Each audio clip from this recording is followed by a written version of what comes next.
I don't know, especially with like AI art these days. It's kind of like, what do we have in our arsenal still to like fight against stuff like that? And it's kind of like we just still have our brains, and it's like we can make a picture of anything, and that can only make a picture of what already exists.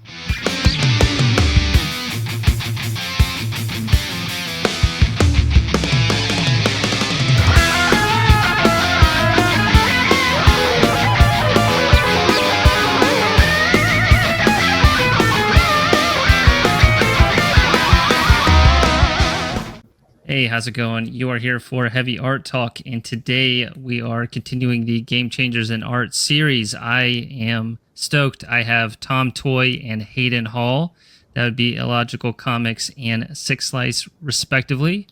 But we're just going to go through some of the things that have helped us become better artists and really just have an open conversation. Just keeping things light to start. Hayden, what have you been listening to lately? So I've prepared a small list because you asked me last time and I didn't. I was put on the spot.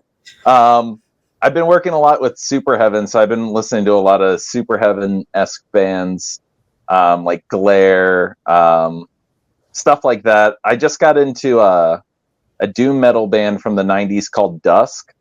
Mm-hmm. Dusk is really good. And then more on the more relaxed electronic side, I've been listening a lot to a guy called Westerman. He's from Athens, Greece. Other stuff like that. Bel Canto. They're kind of like a Cocteau Twins type ethereal stuff. Are these like bands, or those two? Are they newer, or are they like 80s or something? Bel Canto is like 90s, and then Westerman is like modern. Like he just put out a new album and stuff. Oh, cool. That's pretty much what I've had while working on stuff. That's awesome, man. All over the map, too. Very cool. Mm-hmm. With the Super Heaven, so you did like a stop motion type video for them, right?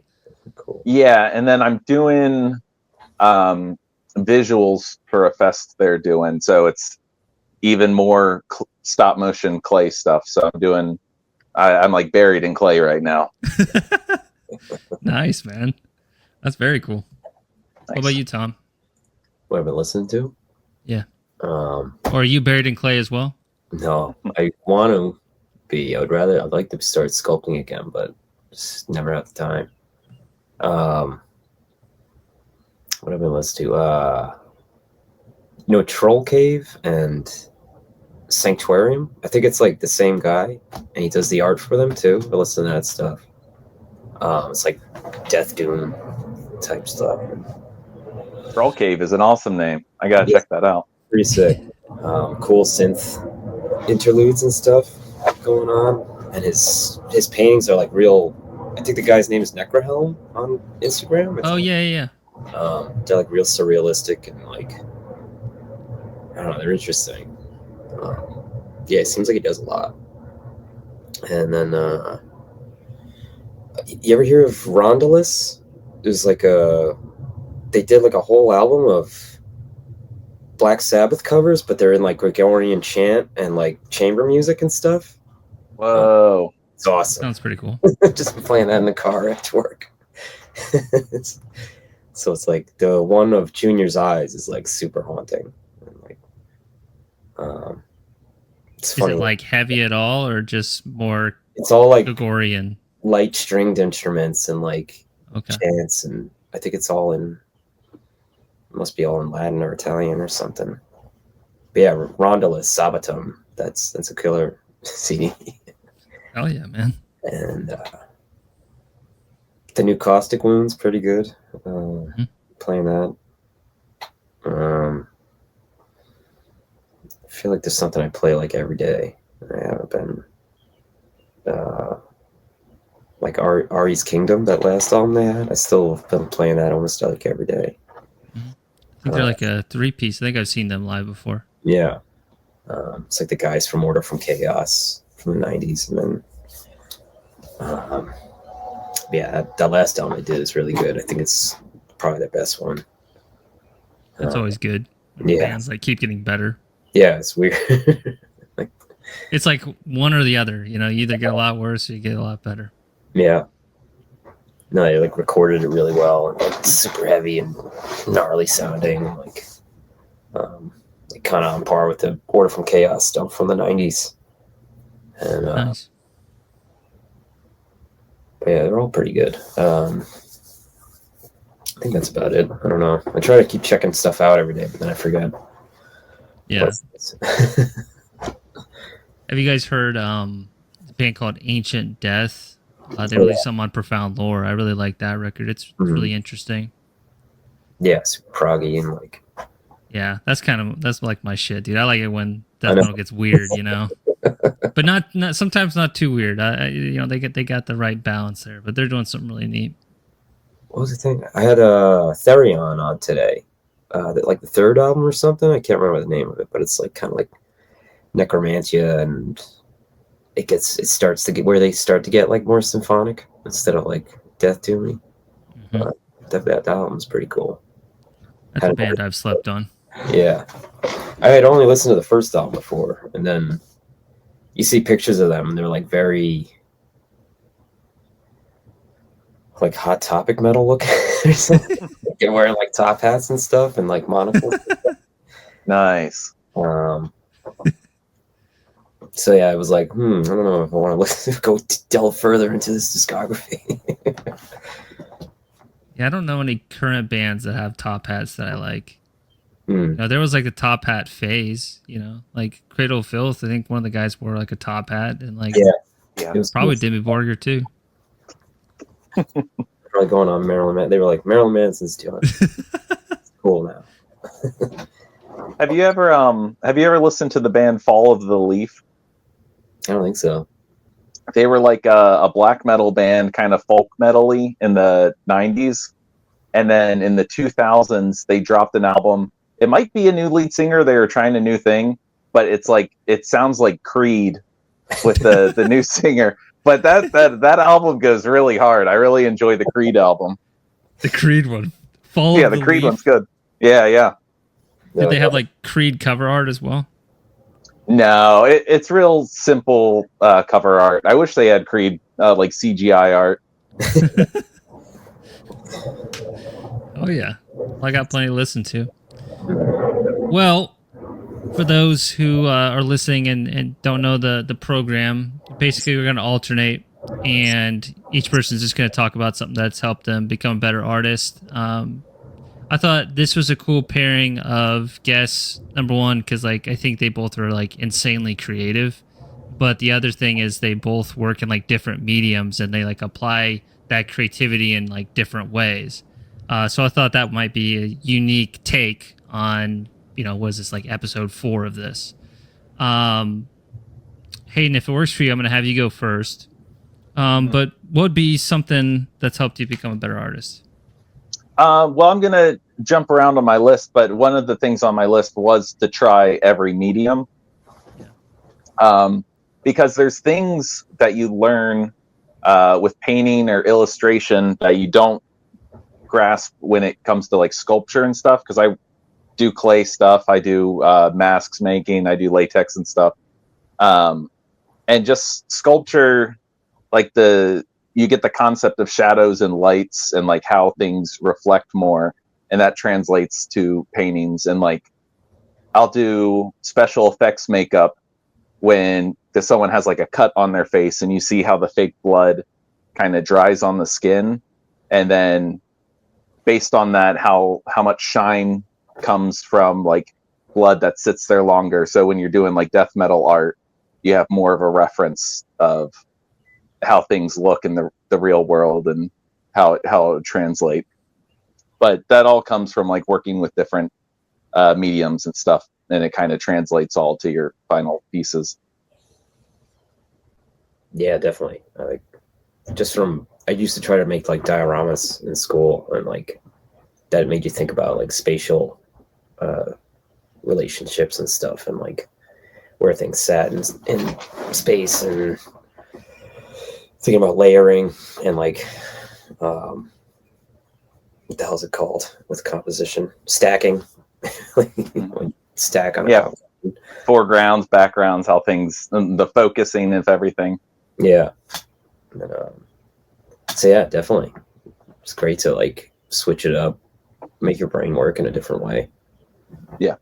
When you bounce around, Hayden, and like, so like right now you're like really in stop motion like clay, even though you're like being creative and it's like helping you become more like well-rounded and you can see things like differently. Like I totally get you with like the working in 3D helps you become better like 2D artist. Do you find it still takes a little bit of time to like shake off the rust when you like pick up the paints again and you kind of like shift gears? Oh yeah, definitely. Same with digital art. Like if I'll be editing an album cover like in the final phases, and I'll be doing digital Photoshop stuff for like a week or so. When I go back to painting and I put a color that I just don't think works well, I'll want to do Control Z and like go back. And like it's like weird muscle memory trying to tell your body like you're doing something else now. You can't. That's not how you're supposed to work there. Yeah. So like to date, then what are the mediums that you predominantly work with? If you're to like list them out.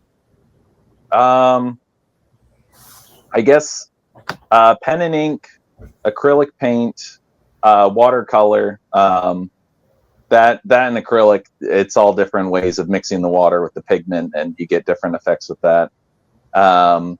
Airbrush, clay, and then with the clay, it's with casting. So you have to do the positive and negative, and then pour in the latex of it and stuff.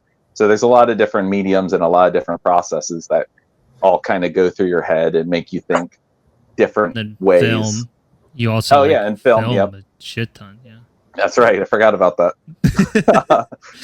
Yeah, and then there's the whole camera thing and getting white balance and how focus and how aperture changes stuff. And like if you're doing a close up, I did a piece with like a giant centipede, but it was just like a close up, and focus looks way different when you're using a macro lens, or if you're super close up to it.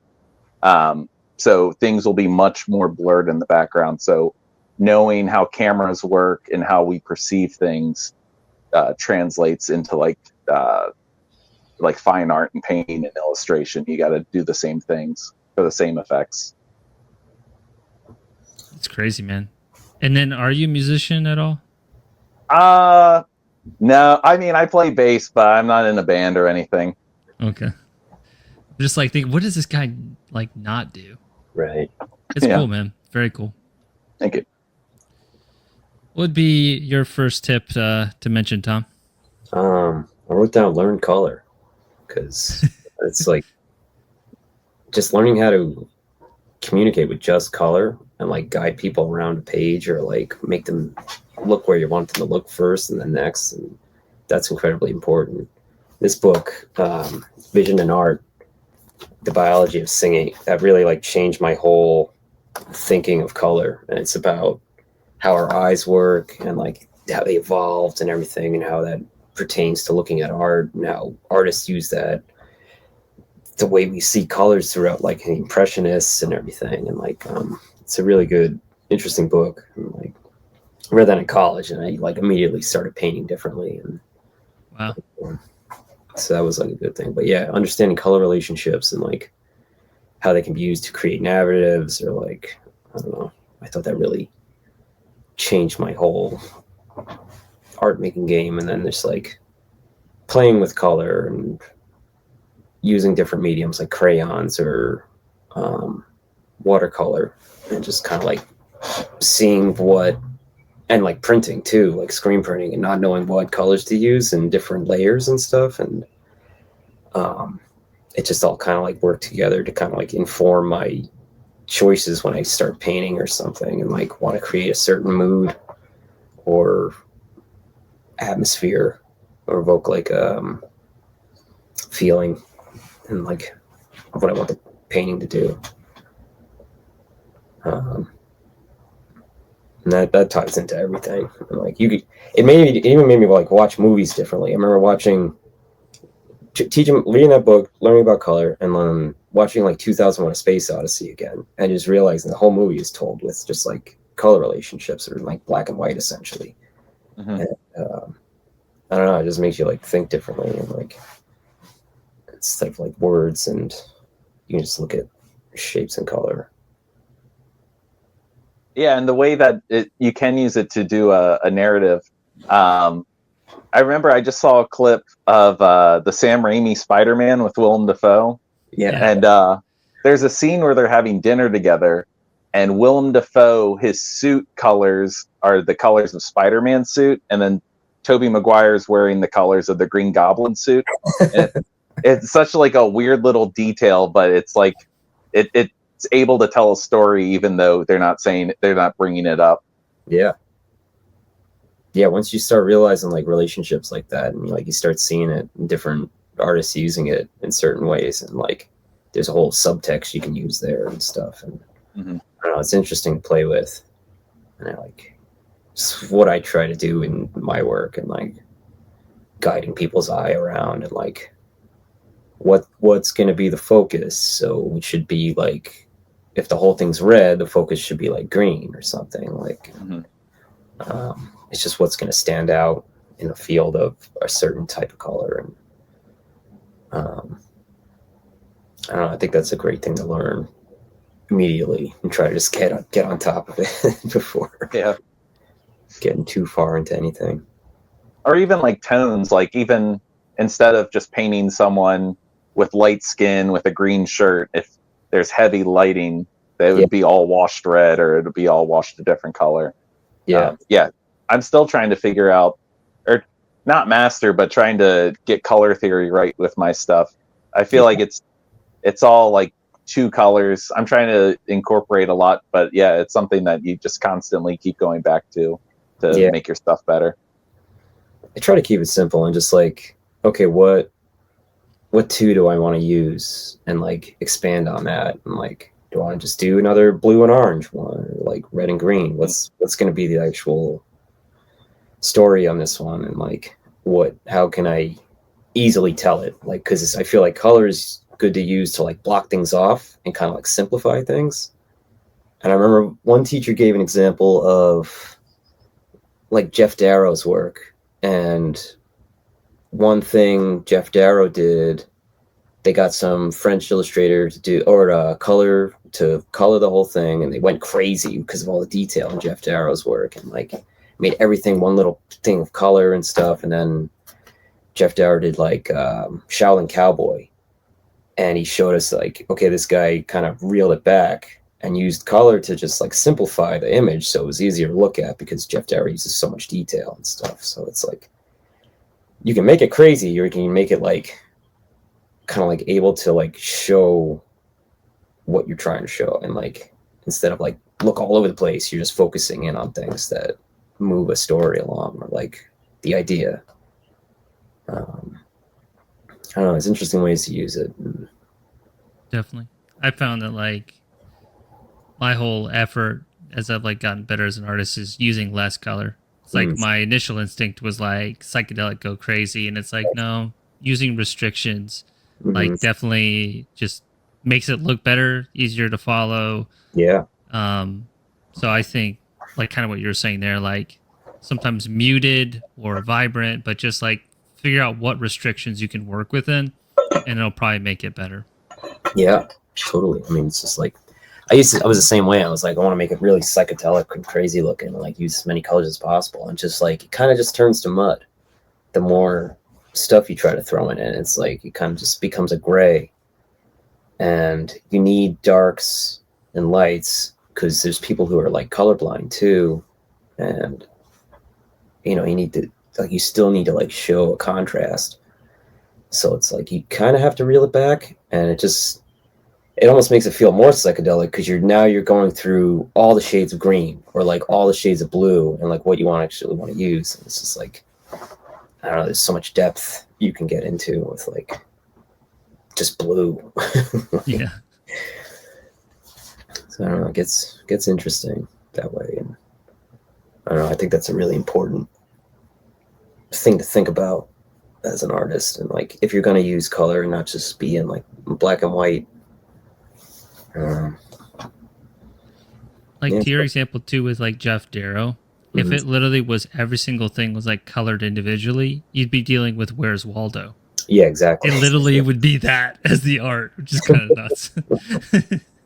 Uh, yeah, and it's just like you're just trying to figure out what's going on half the time, but it's like you just simplify it and like kind of do washes of like.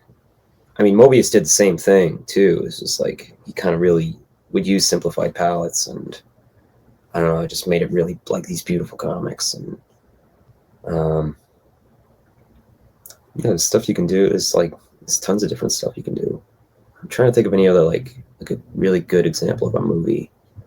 2001 is a good one of like using color, and because there's barely any dialogue in that. Like, I mean, all those Italian horror movies, Yeah. their use of colors pretty wild, yeah, but it has a effective look. Mhm. You know what I mean? And it's iconic. Yeah, definitely. And That's those dope. face tones, like you were talking about, Hayden, like a lot of those faces, if you just cut them out completely, red and blue. Yeah, Oh yeah, Mhm. the bisexual lighting. Yeah. yeah, yeah. See, that's another example of like subtext you can put in. It's just like even just the lighting is like telling part of a story. hmm Yeah, it's cool stuff that you can do with it. What's your number 2, Hayden? My number 2 was to take the time and take or make good as good reference photos as possible. Early in my career, like in high school, I would just go on Google and Photoshop a bunch of like, I don't know, if I wanted to do a guy with 8 arms, I would find a bodybuilder and copy and paste his arms. But when you draw based on that image, it doesn't look real.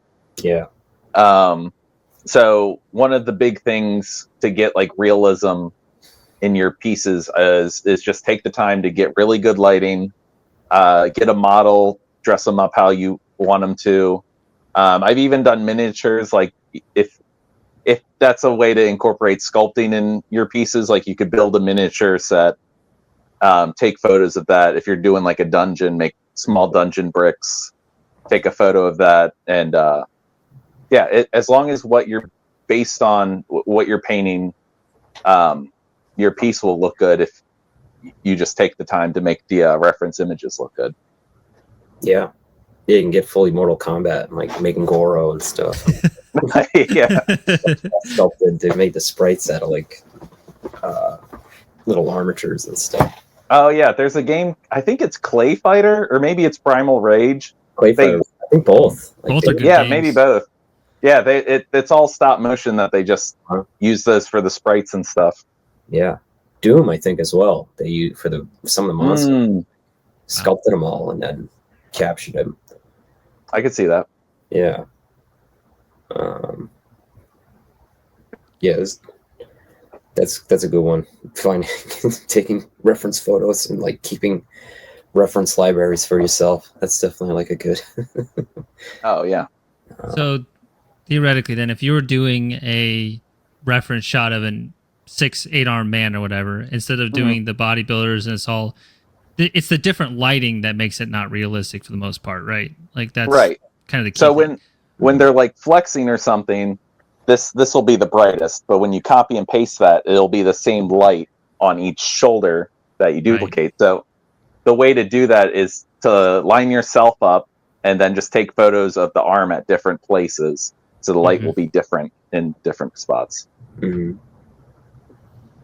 It's a tricky one too, because then you would have like the cast shadows as well to consider. I know, yeah. So it's almost like you should do a sculpt, but that'd be like nuts. Yeah, that's when it kind of racks your brain trying to figure out what the best method is.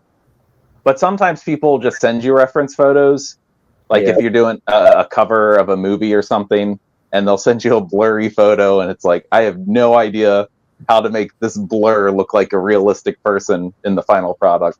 Yeah. Just cover the anatomy of shadows. Block it out. Yeah.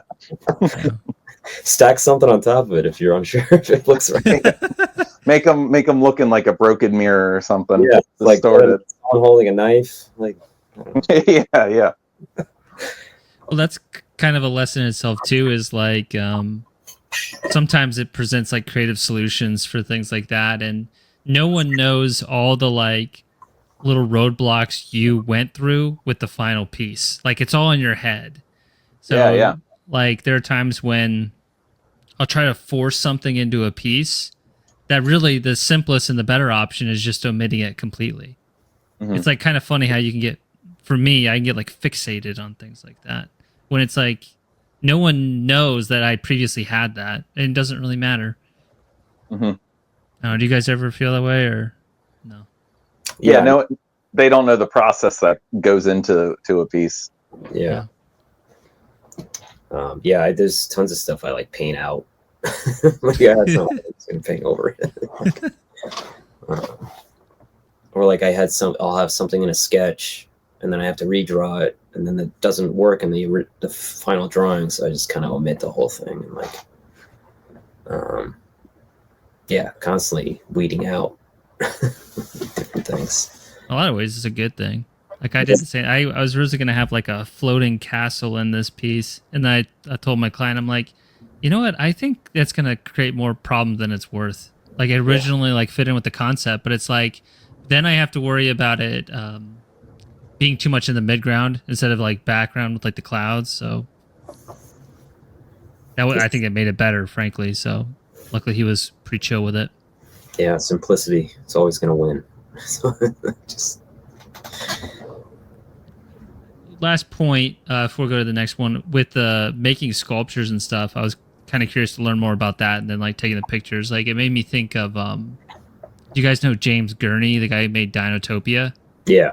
So he made a lot of those like maquettes and like sculptures of the dinosaurs, and like I can see how it actually helped them out. There's a really good book. There's good videos. Creative realism. Yeah. He puts look more into that. Of he has YouTube videos. Yeah. They're all pretty funny because he's just hanging out with his little bird on his shoulder, just like making dinosaurs and then painting them. And he gets paid like $30,000 for it. That's the dream. He's a pretty brilliant guy. You gotta admit, like the guy, like he's very, very like intelligent, and just a really fun educator. Yeah. Oh, he's cool. He came to my school when. Oh, really? Yeah, because you're in New York. Yeah, he's in New York. Yeah, it was a Providence, but it was like he was like a guest.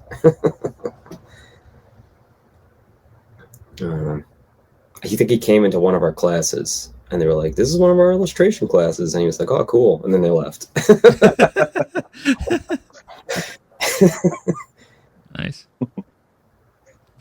Cool. Yeah.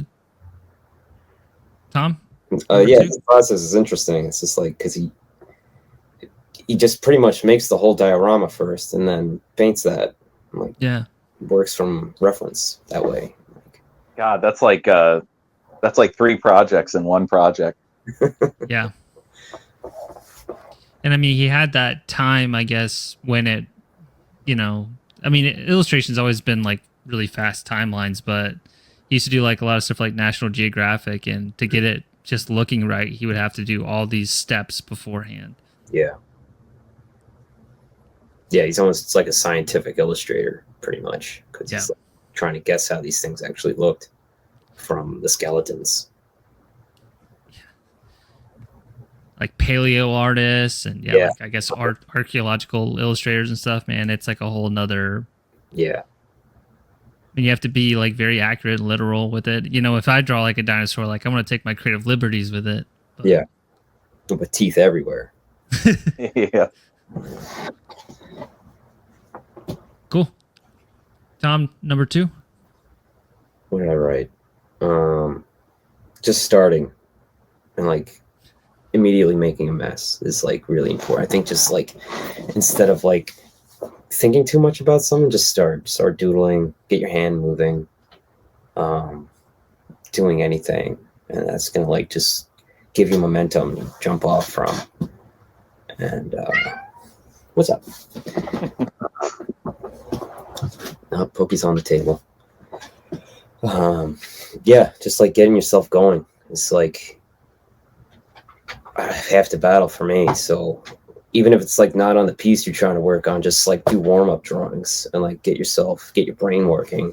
And it's like you should do that before you do anything else for your day. Like I used to wake up and just immediately go to my desk and like sit there and start drawing if I was working on a comic or something, and like, you know, just start for like 10 minutes or something, just like either stare at it or start moving your hand, and then go eat breakfast or like do whatever you do. And whoa. Cat just fell off the table. Oh. They all right? She's okay. She's fine. What'd you do? You mean freak? There she is.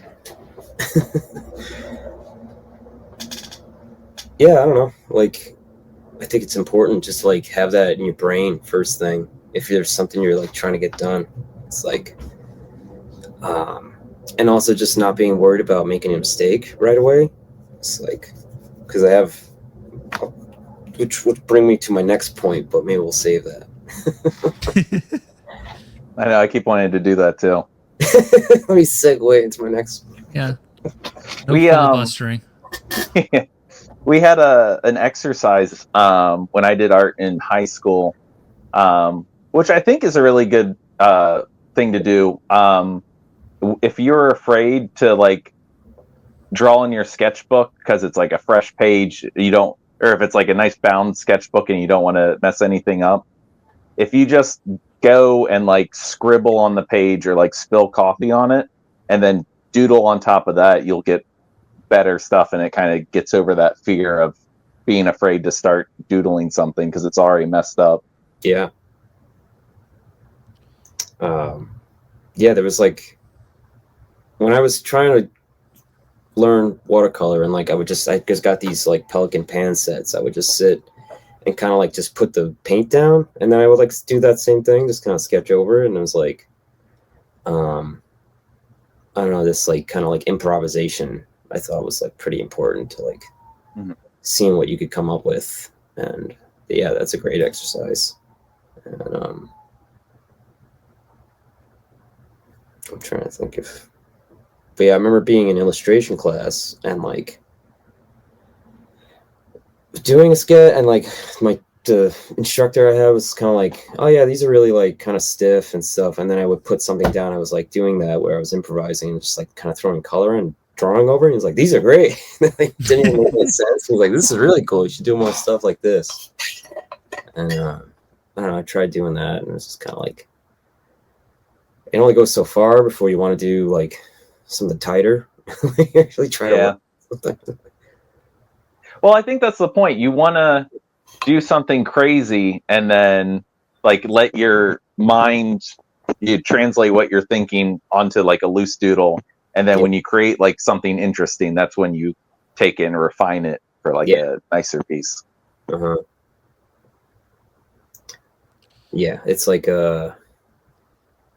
just seeing what comes out first, and then kind of like taking what you like and editing it or like refining it, and like, I don't know, yeah, that's a good way to work. It's one way to work. And like, I don't know.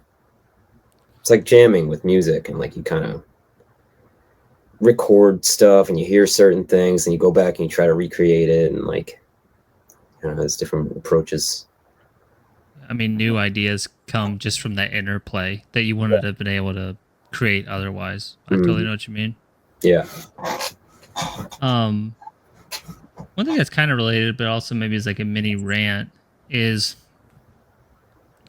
I do think sometimes, I don't think it really comes into the metal artist as much, but a sketchbook to me needs to be a place where you can just make shit. And like sometimes I see on like Instagram, I don't think you guys are like this at all, but you see these people and it's like the sketchbook is the art. Yeah. And like kind of drives me nuts because I want to have one place where like it's just there's no judgment for myself on what comes on the paper. And when that is taken away, it's like, how can you have that like play and that fun? You know what I mean? Yeah, totally. No, it's important to like keep something where you can just like fuck up all you want. Yeah, it's important. Not like nobody has to see everything. Yeah. Yeah. That's a very important lesson, actually. Yeah, I think so too. I mean, that's a whole different discussion, like Right. where the line of making art and being a content creator is. Mhm. That's one of the things that drives me nuts. I hate posting stuff. I just Yeah. like making it and then just letting it exist. Yeah. I like seeing other people's stuff, and I like sharing my work. Yeah, like I'll be honest in that, but I fucking hate filming. Yeah. I don't Oh, I yeah. don't do the filming at all because it's like I literally can't create anything good. My Yeah. worst lines are done when they're being filmed. It's It's the same thing with recording music. It's just like you practice all the time, you sound great, and then you actually go in and record. It's like, oh, I don't know how to play music anymore. Yeah, it's like you're psyching yourself out, kind of, if you're like putting yourself on camera or like knowing you're being recorded. So it's like, I don't know, it's either getting used to that if you want to do that, but yeah, I don't like doing that either, kind of. yeah, I hate it. Especially with like watercolor and like stuff like that's kind of a chaotic process. Yeah. And it involves like paper towels and like, the entire time I'm just trying to save the mess I've created. Yeah. That's what it feels like. Just contain it. Yeah, exactly. Yeah, one point I was gonna have was like just stay off the internet. Yeah. Amount of time, but I don't know. It's good too. I see a lot of art and like stuff, and I don't know, I get stuff out of it. You just kind of learn how to tune out the garbage. So it's like got pros and cons. Yeah, it can be difficult some days for sure. Yeah, definitely. But it's like it's good to just put your phone in or laptop in another room and just kind of like let yourself space out. I think that's pretty important too. Definitely. Are we on number 3 and you, Hayden? Yeah. So this one kind of, this is a good follow up to the last one. To take the time to follow inspiration, like even if you're at work or you're on the clock or something, if you're just inspired by something, doodle it on a post-it note or something. Like as long as you capture that thought that's going through your head, it'll help like a future piece come out even better. It's just like, I don't know, it's a bodily thing that you have to like let out to let things get better. Like I've drawn in the sand or like just carved on wood on the table or something just to get like the image in your head out. It's just like a castaway over here, dude. Yeah, gotta get a volleyball. No, but I think that's crucial. Just whenever you're inspired, just make art with that. If you just let it sit, then it can just disappear and you lose what you were thinking. Yeah. Yeah, that was like my third point too, was like improvise again. Was like, I think about drawing as like thinking physically and like sculpting or anything. It's just kind of like letting your brain work and letting the thoughts come out into a physical form, like drawing lines or shading or anything. And it's just kind of like, it doesn't have to be a finished image in your head right when you start. It can be like, it might turn to something else as you go along. And it's just kind of like letting yourself think through a process. And I don't know, I feel like thinking about art in that way really changed how I made art, and like not having a finished image in my head and just like letting me work with what happened on the page. It's like really changed my art making. I remember you said that in the last video you did on here, and it really struck a chord with me because like I come with the artistic background. Like if I want to draw a dragon, just draw a dragon. But with that way, you could be drawing the wing, and the wing becomes like fire or smoke, and it becomes like this weird. It's just it's a better way to create and like just let ideas happen as they happen. Yeah. I don't know, especially with like AI art these days, it's kind of like, what do we have in our arsenal still to like fight against stuff like that? And it's kind of like we just still have our brains, and it's like we can make a picture of anything, and that can only make a picture of what already exists. So it's kind of like we have to think more. We have to use our brains. And I keep seeing these articles of like kids just getting through college these days cheating off ChatGPT. It's just like people don't know how to think anymore. You paid for that. Yeah. Education. Yeah. Dumbass. Yeah. It's like you tried to teach yourself how to think, and you're just like sabotaging it. And I saw something that even like a more primordial thing, it's hurting our hunting and gathering skills. So our brains just don't know what to do anymore. Damn.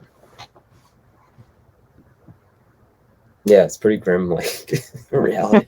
Oh, dude. Jesus Christ. Like, but it's just like that's kind of how our society. It's like you're not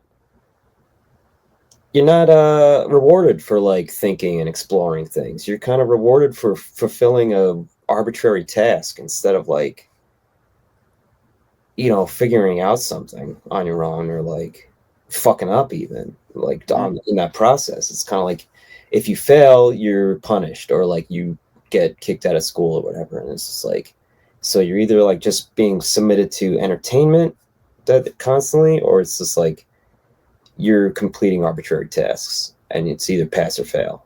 So I don't know. It's kind of like, I don't know if AI is the actual problem or just like a whole educational system. But I don't know. I went through it and it's fine. Well, hasn't made any better, that's for sure. Yeah. Yeah. That's a can of worms. Yeah. So yeah, I don't know. I think it's important to like let yourself think and imagine things instead of like immediately going for references, or like looking at how someone else figured something out, even though that's helpful. And it's I don't know, just let yourself relax and like have fun for once making something. Enjoy the process. I can relate to that. I'm actually working on a piece now, and a lot of my older work was basically like glorified doodles. It would be just something fucking weird because it's coming from a doodle. Yeah. But what I've kind of done now is maybe I'll start with a doodle, but then I'll find reference that almost fits the doodle afterwards, which works sometimes. Like it can't be anything like humanoid in a lot of cases, or maybe it can be, but like I started doing like a shape, and then I was like, hey, that kind of looks like a seahorse. So then I looked up seahorse reference, and I combined it with my weird shit, and now I got a fucking weird seahorse dragon looking at me over there. Yeah. So it's like kind of exactly what you're saying with like the dragon, and then where are the weird ideas coming from? Uh-huh. Mm-hmm. Yeah, let the devil in. Yeah. I got a random thing I'm curious for you guys. I was reading an article, and there's a just a I wouldn't call it an illness by any means. It's just a condition where basically there are people out there that they don't have any mental images. Oh yeah. Right. Like it's 2% of the population has it. And surprisingly, a lot of those people are artists. Right. So they don't actually have an image at all when they go to the sheet of paper. Yeah. They have to work off of what's already kind of happened, and then each stroke kind of leads to a new path, right? Right. But there's like different variations of it. There's some people that have such a clear vision that they know exactly how to do it. It's almost like savant-like. Yeah. And I was thinking, like, where do I kind of fall on that? And I think I'm kind of like a 50%. Like, when I think of a piece, I can like visualize it, but it's still fuzzy. It's like dreamlike. Yeah. There's still a lot of like looseness in it. I was just wondering for like you guys, what's it kind of like when you visualize an image? Yeah, my friend actually just did like a questionnaire, like a Google like questionnaire thing about this, and she wanted like a lot of submissions. And her first question was like, can you picture an apple in your mind when you close your eyes? And it's like, can you move the apple around? Can you picture it in a specific place? And it's like, like I could do that stuff. And then it's like, you know, I can come up with an image in my head, or like, but it's like, it's not a permanent static image. It's just kind of like an idea you can move through. And it's other questions were like, Feels like a memory. yeah, it's kind of like a very amorphous feeling of an image more. It's kind of, I don't know, it's an interesting thing to think about that. And I've realized that too at work and like stuff. It's just like, I remember our friend John asking my brother and I, it's like, how do you guys come up with this stuff where you know what it's going to look like and then do it? And we were kind of like, oh, I don't know. We just kind of like think about it and do it. And we realized like some people can't do that. And it's not like anything wrong with them. Or it's just like different ways brains work and stuff. I don't know. Yeah. I realized that through the years that it's just like, I can kind of like visualize things and some other people can't. And it's just kind of like, I don't know, just kind of do it. Don't really, it doesn't feel like a special power or anything. And What about you, Hayden? I don't know. I mean, I can't really comprehend not seeing something when someone says it. I've seen people talk about that in like the articles and posts about it. But even like as an apple, I feel like if someone said a red apple, you would know a red apple. Yeah. I don't know. But I am kind of with you how it seems dreamlike in your head. But I think because I do so many mediums, it like based on how I think, it like shifts between mediums. Like it could be a clip art of an apple, and then it'll be like a 3-dimensional apple or a CGI apple traveling on a plane or something. It just like it's constantly shifting until someone specifies what it looks like, or like more attributes. It kind of refines the image in your head, I guess. Yeah. I feel like we're describing AI art. Yeah. Yeah. Make it more CGI. Okay. Right. We did an assignment in school that was like, make 100 apples, and you could do whatever you want. You just had to make 100. So and you had like a week to do it. How did you tackle it? I did different drawings. I did like a huge quick ink drawing of like a wizard with like apples forming out of his hand, like coming out of his arms. Just like, I don't know, but it was like really quick and drippy. So it's just like, you can do whatever you want. And like, I sewed a couple together, like quilted them, and like, I don't know, I was like all over the place. I was just like, okay, what's next? And then just get an idea and do it really quick. And like, I don't know. It was an interesting process of like, how do you do? Some people just drew 100 and that was it. And like, it's like Warhol. Yeah, got it done. And like, but I don't know. My process back then was to try to make everything as different as possible, and push myself to different limits. I don't know. I still try to think that way. It's like, how can I do this different than the last like commission I got or something? How can I change it up? Because I notice I do similar things almost every project, and it's, I don't know, trying to break out of things. That's a good one. I should have put that on the list, because I always try to do that. Even if like even different clients or the same client, they want something, I try to change the style or how I'm thinking about the piece differently each time. Yeah. I don't want to get into like a rut or like have a specific look. I think people understand that my stuff has a specific look or a feel to it, but I try to change it up as much as possible. Yeah.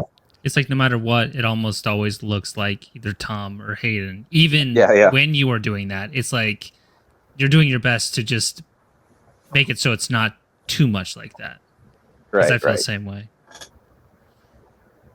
And it's hard when you use the same mediums like pen and ink. It's hard to make pen and ink look differently for me. Yeah. Painting, I there's different types of painting. Like painting it like an old 60s pulp cover is different than like an Ed Repka cover. Yeah. So that's easy. But yeah, pen and ink for me, it's hard to make it look anything other than how I draw pen and ink. Yeah, I don't know. I feel like these days I try to be different, and then it just still ends up looking like. But I feel like this past few I've done, I did like a pen and ink one, I did a gouache painting, and then I did the one you told me a process that I tried because I had to get this last commission done really fast, and it was like you recommended I try airbrushing and then like painting on top of that, and I tried. Make it sound like I led you the wrong No, direction. it worked pretty well. It's just like it was a different process for me, so I was just like trying to figure it out as I went along. You kind of like lift off of it. You do like a thin airbrush, and then it's a nice base. It did help with speed.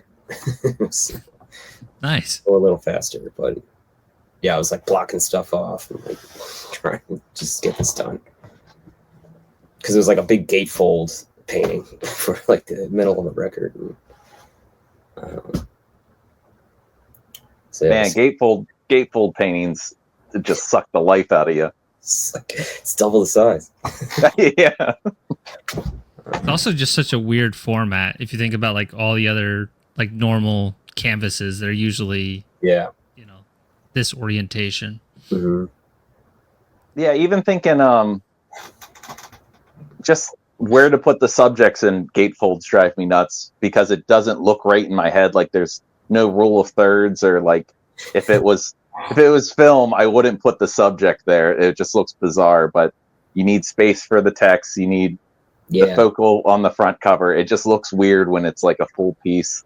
Yeah, totally. Because it's not like a wraparound on the outside where you're going to get the square of the front and the back. It's like someone's going to open it up and they see the whole thing at once. So it's just like, and that was like the thing with this piece. I was like, I think I could have did a little bit better on the composition, but it was fine because I didn't know if they wanted text in it and stuff, and like, so I wanted to make it like kind of more airy and open instead of like jamming as much stuff in every inch of it like I usually do. So I don't know. See how it comes out.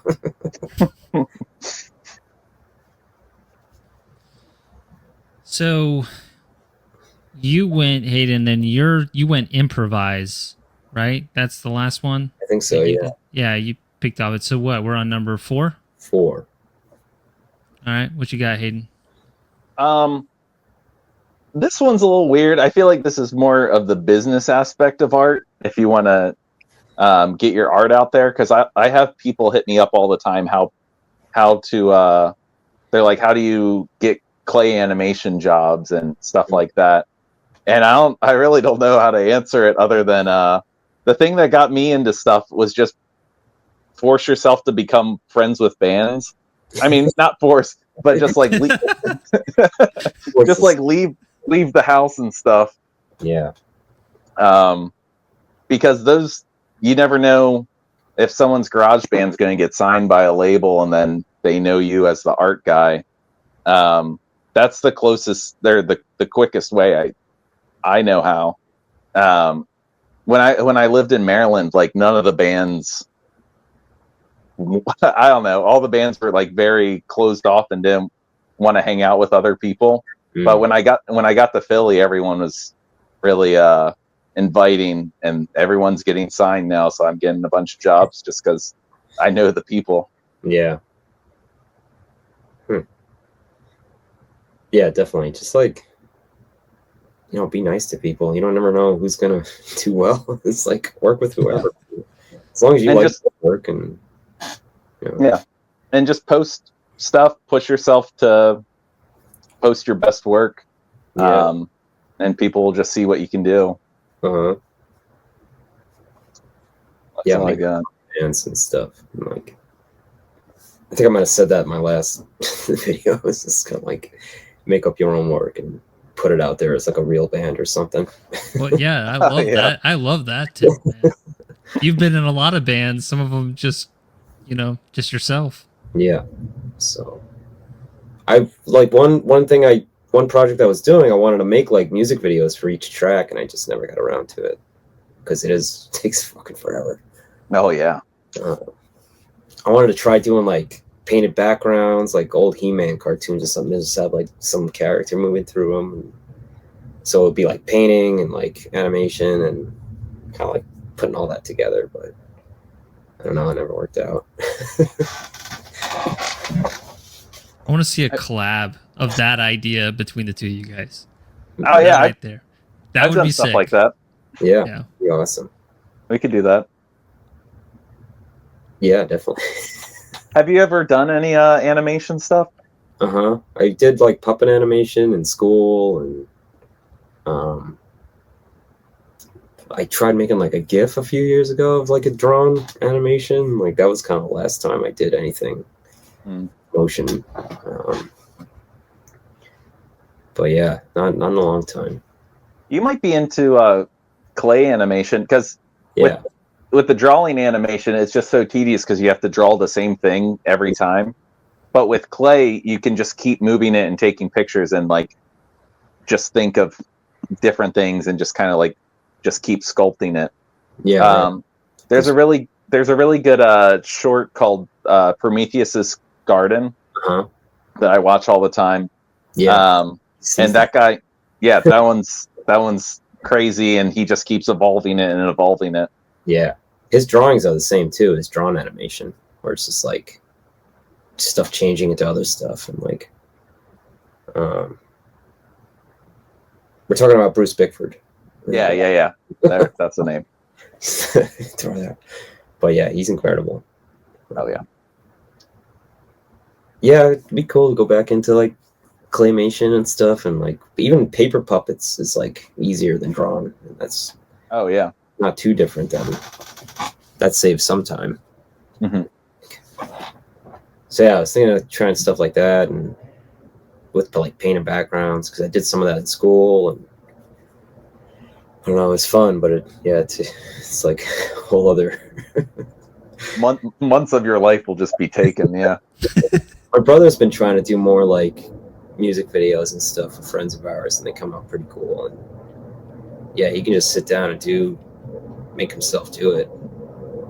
I just don't have the time lately, especially from working full time too. Yeah, that's fair.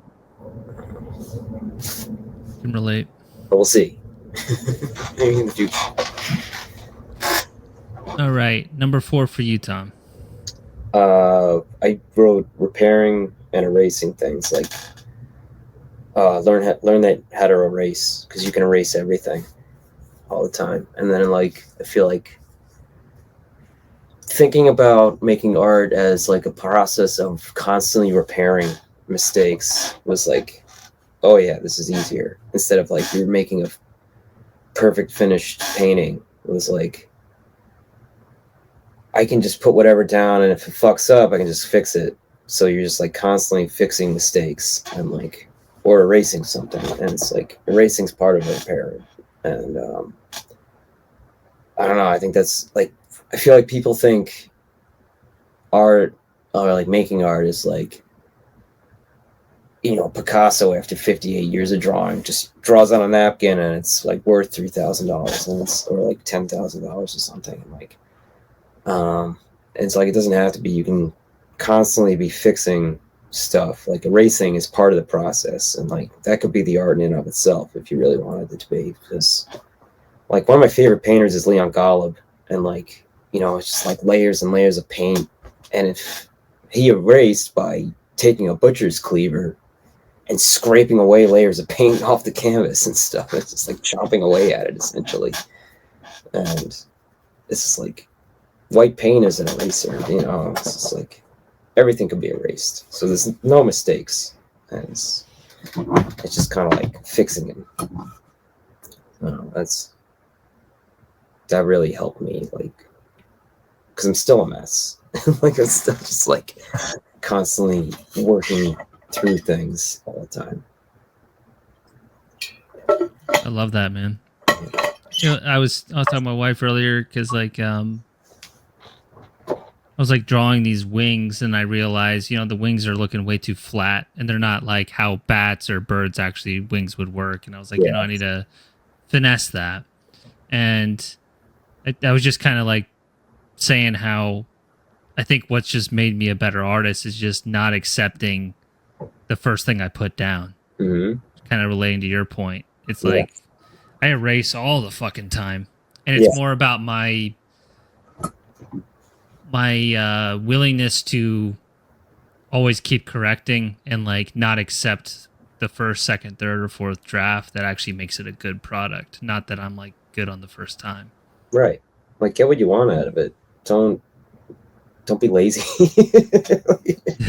Just like, you know, do you like it? Do you don't like it? Just erase it. It's like it's cut out a piece of paper and paste it over it and just like fuse those together. It's like there's tons of stuff you can do to correct whatever, and it only makes the image more interesting.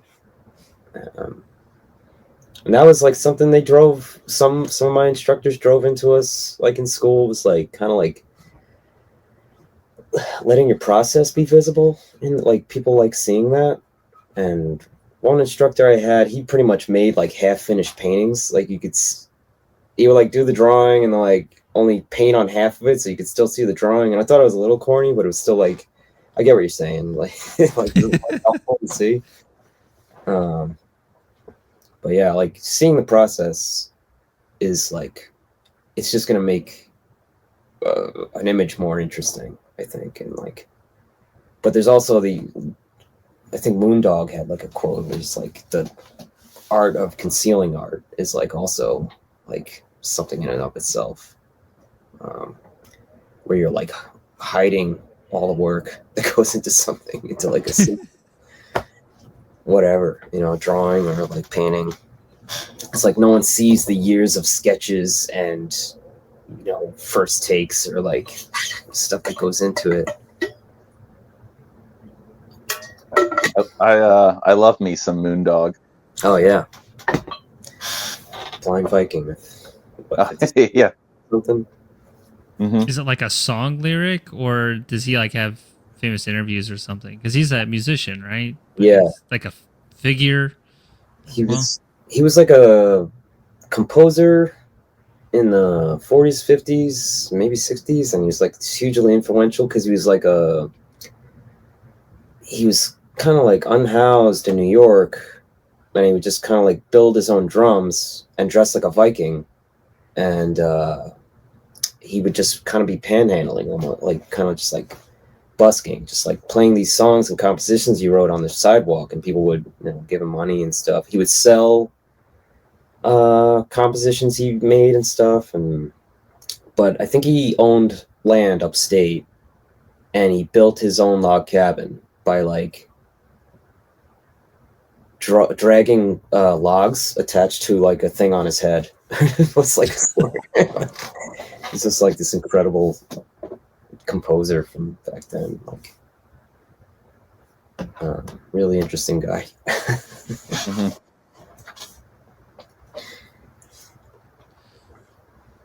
What do you think about that? Like with like fixing mistakes and like corrections and all that kind of stuff. I mean, painting it's easier, but like pen and ink it can be a little tricky. Yeah. And like with like filming and stuff, like what's kind of your take on that with like showing the process being visible? I think same with painting. There needs to be a point where you know that something's not going right and you just have to start over. I think that's crucial, rather than just trying to force yourself to finish it even though you know it doesn't look right. Yeah. Same with filming. If we had film shoots from like 10 p.m. till 6 a.m. and at the end of it we were like, we got to reshoot all this because it looks terrible. Yeah.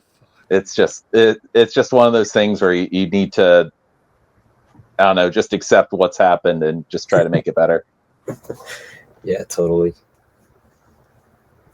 There was one time I did a shirt design, and I did it in pen and ink, and I thought it looked okay, and then when I scanned it, I was like, oh my god, this looks awful. So I got like I had to fix the whole thing in digitally. I was like, it just like looked like crap when I scanned it. I don't know what happened. Like it happens a few times where I just draw it too small, and then when it's Oh yeah. or like I just see all the mistakes all of a sudden, or like Or sometimes the ink will bleed into fibers, and when it's blown up, you can see like how little fibers got absorbed with ink and stuff. Yeah, I don't know what happened with that. I was just like drew it wrong or something. But it was fine once I digitally altered it. It was just black and white, so it was easy. Yeah, I hate if I mess up on a pen and ink illustration, even if I'm at like the final stretch, I just start over. That's like one of my I dread the most. Mm-hmm. I guess you can white out or paint white on top of it and go back into it, but it's just it's not the same. That's what I Depends usually. on how big the mistake is. Yeah. Oh yeah, that's fair. I feel you. Yeah, I mean, you could always trace it, the parts you like, and then like I don't know, just like kind of transfer it on a piece of paper, or print it out too, if you have a copier. Mm-hmm. Yeah, I try not to give up on stuff, but it's out of like stubbornness and like, no, it's not. It's I'm gonna finish it.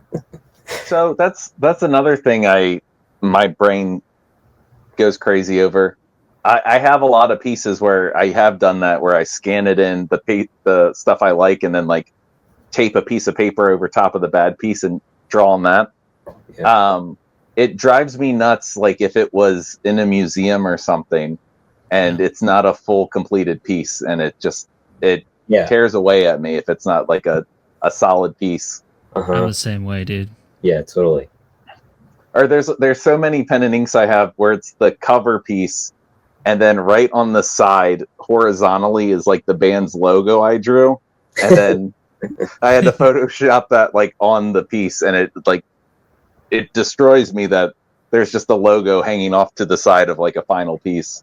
Yeah, I have a ton of stuff like that because I'll just like draw on the back of another drawing, and it's just like, you can't hang. Yeah. Or like I'll draw something on the side, and I've cut stuff off if I wanted to frame it and just like keep it separately. But yeah, I don't know. There's a lot of time I'm not thinking about how if it'll be like exhibited somewhere, like the presentation. Yeah. So it's like kind of hard thinking about that when you're working on it. What's interesting to me, especially with you, Tom, is like I feel like in a lot of ways my approach is like the opposite of yours. Yet all of your pieces of advice I agree with at the same time. It's like when I think back to the advice I would give to a lot of artists, first of all, you got to know when the advice is like when you need to hear it and when it's right for you, right? So like that's one thing, is like no advice is universal. Yeah. But I'm very like meticulous. I do like studies. I like basically figure out all my mistakes before I go to the final. And it makes me slow. I'll give it that. And it can make me procrastinate if I'm not careful. But like your advice of being like, just do it and you can fix it. Yeah. It's like, I need to hear that sometimes. It's like yin and yang. You know what I mean? Because like I'm very much a preparer and detail oriented and all that kind of stuff. So I kind of like that there's always like a little bit of like an equal and opposite reaction to advice as well. That's still very applicable. And like, I agree with everything both of you guys have been saying, but I don't know. It's just cool. Just kind of looking at it from the outside. Yeah. I mean, there's a few things that I've done where I was like, man, I could have did that a lot better. Or like I got too far on. I was like, man, I wish I did this composition differently, or like made this one thing bigger. And it's like way too late to start over, or like kind of repaint part of it. It's just gonna be like, just kind of have to sit with it. But I don't know. So I would benefit from like doing more sketches, but I do like make a sketch, kind of do preliminary drawings, or like I'll take my sketchbook out and try something before I put it on like the final piece, so I like don't completely screw it up. And it's just like you can only do so much before you're like, you'll have an idea way later. Like, Yeah. oh, that would have been way better if I thought of that a month ago. And I don't know, you can only do so much. Before you For sure. You just gotta just get got to something. do it at a certain point. Like, you can make something to the best of your ability by being prepared and all that, but it's still the best of your ability at this moment in time. Right. You know, It's you can like, only push that envelope so far, and that's why you just got to keep going. yeah. I mean, I think like I remember reading an interview with like John Fahey, I don't know how you actually say his name, the guitarist, John Fahey. And he was making a record with Cul-de-sac or something, like some kind of like avant-garde indie band. And I guess he was like kind of temperamental to work with, but they would try to do songs a certain way, and John Fahey would like get violently angry about it. Like, I don't want to fucking do this record, or like, like you guys are joke. But like, because he valued honesty in like their process, and it's just like, why are we doing this again when we did it good the first take? And then they'd be like, well, we fucked up the first take. But it's like that's what makes it interesting. It's like, so I don't know. It's like there's there's integrity and honesty and like letting just things be how they were when you made them, like in the mind frame you were in when you made them. You can go back and look at it later. It's just like, no, there's nothing wrong with that either. It's just like you just learn from going. You can't do everything perfectly, and you're gonna make a whole body of work at some point, and you're gonna see where you started doing something and then like where you got to now. So I mean, I even look at my old work before we did that last interview, and it's just like crazy seeing stuff I forgot about, what I was trying to do then and what I do now. It's kind of like you're making a record of your mind by like making art, and that's why it's fun to go look at old children's drawings you made when you were 6, and like we go back, or we were drawing like aliens action figures and stuff, and like Nice. just making them get murdered by shit. So it's like, it's fun to see where you were at when you were like 6 years old. Drawing Terminator, like just shooting people. It's weird seeing how little changes too in terms of subject matter interest. Well, it's just like, oh, I like that then, I like it now.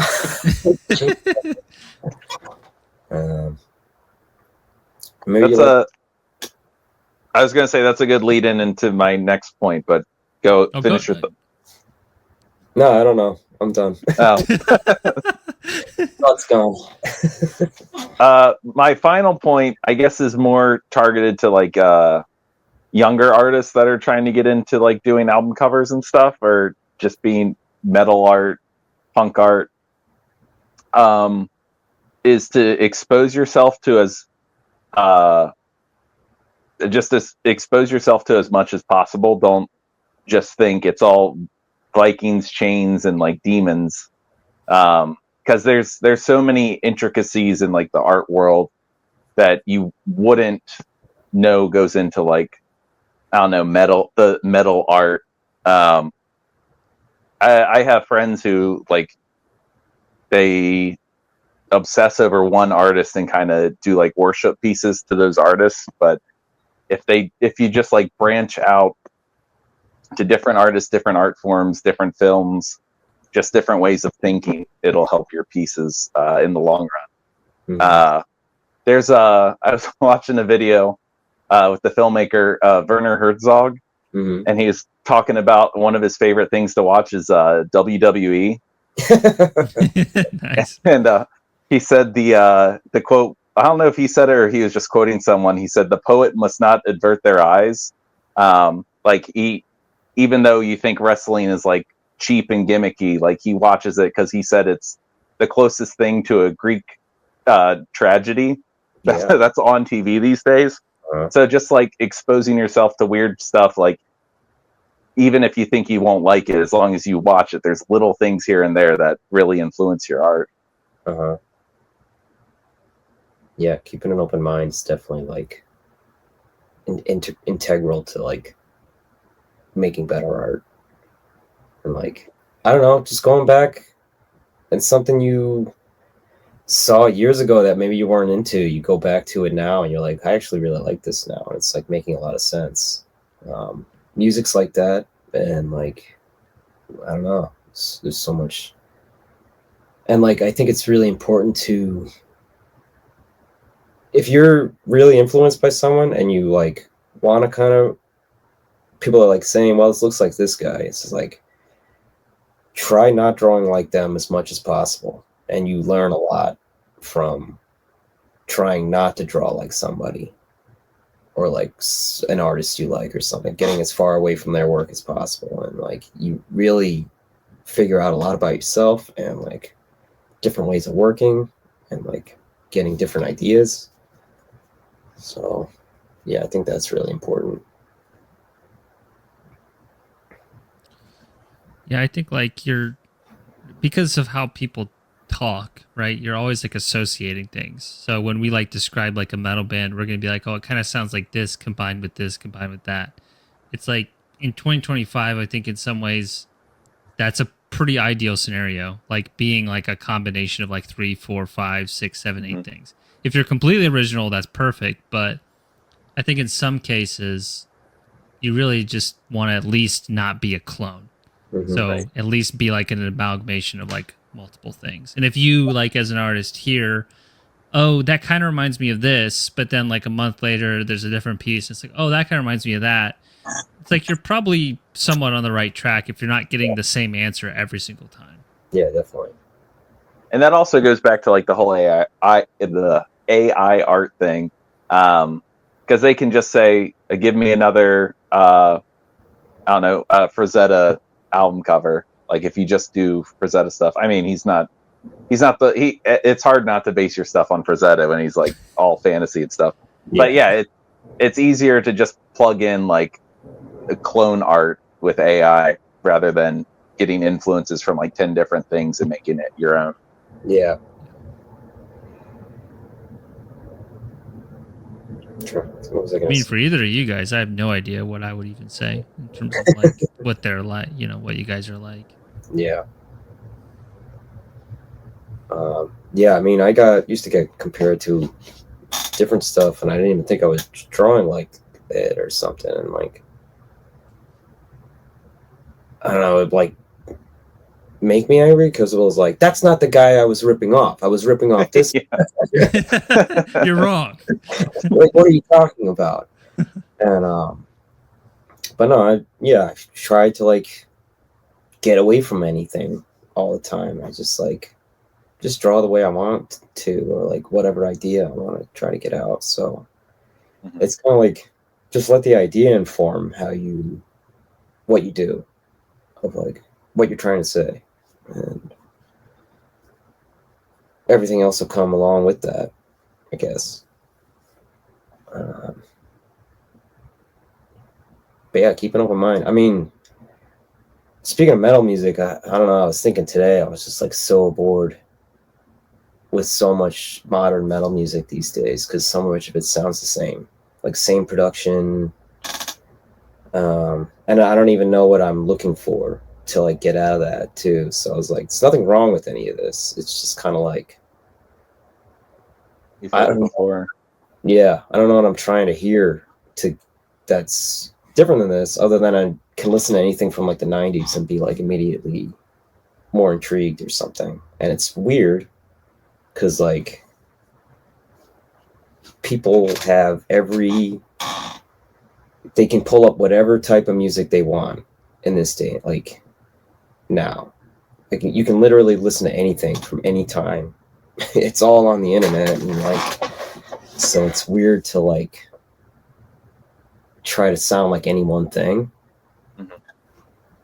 Like 10 years ago, it was cool to sound like Incantation, and now it's cool to sound like Autopsy again or something. Like, so I don't know. It's weird what the styles, but yeah, it fluctuates. No, yeah, I don't know. It's just like I was trying to put stuff on at work today, and I was just kind of like, I don't even know what I want to listen to right now. Yeah, Yeah, that's a tough rut to get out of. To get through the day and like not be totally bored all day. When I'm in that mood, I pretty much always lean non-metal, just because to me that's just there's like some. The thing with metal is I love the music and I'm obsessed with it. I like grew up on it, and I love the intensity. I love the musicianship, imagery, everything. But there's very few metal bands that I have like an emotional connection with. Right. Just the way it is. Most of those are like the classics, and stuff that's not death metal. But I find I have emotional connection with a lot of other, types of music. So I balance it out a lot. I mean, I love metal, but a lot of times I veer away from it, and then when I come back to metal, it sounds even better. Yeah, totally. Yeah, I don't know. I was in like a mood to get like punished or something, but not. Like I usually go to noise music, I guess, like real extreme noise music. I guess I put on a Splendor. I'm gonna sound like a real white guy. Hair Metrico, like Splendor Hair Metrico. It's like the Spanish industrial noise band. Like that's I've never heard of them.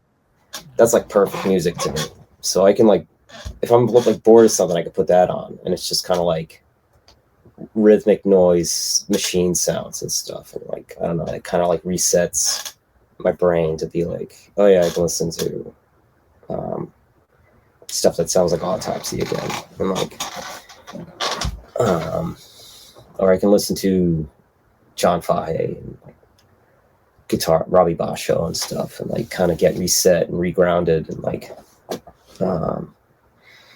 be able to listen to whatever again. Yeah, you gotta like get yourself out of like modes, else you get really stagnant. Yeah. You have number 5 to bring us home, Tom? We already covered it. I wrote learn like universal symbols and themes. Oh yeah. Like learn what works. I don't know, just get to like cores of human emotion or something, and like I don't know, look at cave paintings. They're just like pictures of animals, and it's like that's always going to be relevant. Or like, I think about like God damn it, what's his name? The Power of Myth, Joe Campbell. Oh, yeah. That like the universal myth that like goes through every human experience and stuff, and like, because like you're just like breaking symbols down and then kind of reformatting them for whatever idea you want, and I think that's like super important. Just like circle, triangle, square. Like I remember one of my teachers being like, the most powerful symbol is a circle, because when you're born, you immediately want food, and where does food come from when you're born? It's just like the nipple. Like, so it's like the first thing you want is a circle. Fair. I don't know, it's I feel like my mind's expanding. Yeah, like just simple shapes. It's just like infinite imagery comes from like those few simple shapes and stuff. I would also say, going off of different symbols and stuff, it's important to like teach yourself about different religions. Yeah. And like one of the things I love is like just finding out about different deities and like what their gods look like. One of my favorites is Obeah faith, like the voodoo culture, and all their deities are like half human, half animal, half winged things. All that stuff's great. Yeah, totally. And it's like you start to see similarities between other religions and stuff, and it's just kind of like, right. These are just universal images and like human beings' consciousness, and like for some reason is they all happened not at the same time, but like just kept coming back up through human experience and like consciousness and stuff. And I don't know, it's really interesting. Like that stuff can always be used and mined, not in like an appropriative way. You wouldn't want to be like, I don't know, making a piece of that. Yeah, like how Iron Maiden's been cranking out albums like that. Yeah, this is our samurai. Yeah. Why don't you take a break? Eddie's an Aztec on this one. Yeah, totally, exactly like that. Still buy it up though. Yeah. Somehow. I saw them last year, and they had the giant samurai Eddie head come out, and I was like, "This is fucking awesome."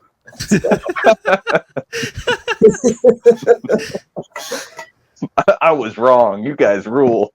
I was like, "Never mind, it's sick as hell." That's great. Yeah, you don't want to. It's just like there's universal stuff that communicates to all people without being like appropriative, and it's kind of like, I don't know, learning about that stuff I feel like is super important, and learning symbols. And like I remember learning about tattooing, and just like, that it being described as like a healing process because of how imagery is healing to people. So, and it's just like you're getting an image on your body that means a lot to you in some way or another. Even if it doesn't, even if you're like getting a tribal as like an 18-year-old kid, and you like didn't know any better, it's still like it meant something to you at a certain point. It's like, it is part of you. And I don't know, I think there's a lot of like, that's really important to learn how to use that to communicate to people what you're trying to say. So I don't know, just like, yeah, read a lot of different religions and symbology, and do research constantly. Put stuff in your brain. It's an interesting point that I don't really put a lot of thought into. The last point, definitely feel you there. Like, if you're ever feeling like uninspired or you have like artist block, you could look at other artists' work, but sometimes that could make you feel like shit. But what you could do is you could also like read a book that's like really good, and then all of a sudden you're like flooded with new ideas. Yeah. So like seeking out other mediums to then influence what you do, you'll have less imposter syndrome then, because there's no comparison at all. Yeah. Right. I've been doing a lot of like sci-fi reading, which has been really, I've been really enjoying it, man. And in some ways it feels like a warning of like, what the fuck's going on now? So it's kind of like got my brain all effed up at the same time, to be honest. But I've been really invested in it, so it's cool to like be obsessed with something. Yeah, that's great. No, reading is definitely like, instead of looking at the internet, just like pick up a book, because you're gonna fill your head. I don't know, when I'm reading, I just get like full of imagery, and it helps me like, instead of being so scatterbrained, it helps me like trying to focus in on what I'm reading and stuff. So it's definitely like, take a break from the internet and just pick up a book and start like read for an hour. It's definitely like a good thing to do. It definitely helps you as an illustrator. Yeah. Because what you're doing is you then draw what you see. Like, if you were commissioned for that book cover, what would you draw? Or like, what spot illustrations would you do for each chapter? Yeah. I kind of like think of that stuff, Yeah, definitely. I'm reading Lord of the Rings for the first time because I'm a big poser. I never actually read it when I was younger, and it's cool. Like, and I really like looking at different interpretations of it, and like different illustrators throughout the years and stuff. It's really cool seeing because there's not a lot of like descriptions of what stuff actually look like. There is, but like not all the time. And seeing like what they did for the movies with like Alan Lee and everything, and then like seeing what like some Russian illustrator did back in the 70s for it. It's like, I don't know, it's pretty cool. The way, dude, totally. It's pretty funny too. Some stuff looks like I remember reading the part with the Barrow White, and like having mine, because that wasn't in the movie at all. So I kind of like, I try not to think about the movie at all, reading it, and like come up with my own imagery for it. And then that part was harder because there was no movie part to like kind of think about and base it off of. So I kind of looked up illustrations after reading it and like kind of compared what I thought it would have looked like to what they kind of like drew it and painted it as. So I don't know. I'm a big nerd. Hey, we all are, man. Preaching to the choir. Any last things you guys want to talk about? Questions before we start to wrap up? Questions for each other or anything? I don't know. Cover everything? We did all the points? I think so. Yeah, I didn't leave anything out, right? I don't think so. No, I think we got everything. Yeah. Well, let's wrap it then. Cool. All right, everybody watching, thank you for joining in our conversation, being a fly on the wall. Please make sure you follow Six Slice and Illogical Comics on Instagram. Support whatever they're doing. Anything you guys have to plug? Pizza Party Massacre? Oh, yeah. Okay, go ahead. My movie Pizza Party Massacre. We're hopefully taking it on the road this summer. I know for sure East Coast stuff is going to happen. We're still trying to work out scheduling for the other stuff, but if we come to your town, just come say hi, come check out the film, and follow the page, follow Six Slice for any scheduling updates so you can see when we're in the town. You doing New York? You figuring out? Yeah. Cool. I mean, yeah, we're still trying to figure out location, but we've got some options to work with. Yeah, hit up like Spectacle Theater and stuff, and like, that's just like, you know, that place. You ever been there? No, I'm not. I haven't gone to New York too much. Okay, yeah, Spectacle Theater is just like a small hole in the wall. It used to be a deli. They turned it into like a movie theater, and it's always been $5 to get in. They do all kinds of screenings and stuff, and I think you can rent it for pretty cheap. Like if you want to do a showing there. Cool. Yeah, that'd be a good place to do it there. I'll write that down. If you do make it down to Georgia for some reason, Plaza Theater in Atlanta is really, really cool. It's a very old theater. They play a lot of interesting and semi-obscure, or at least older films.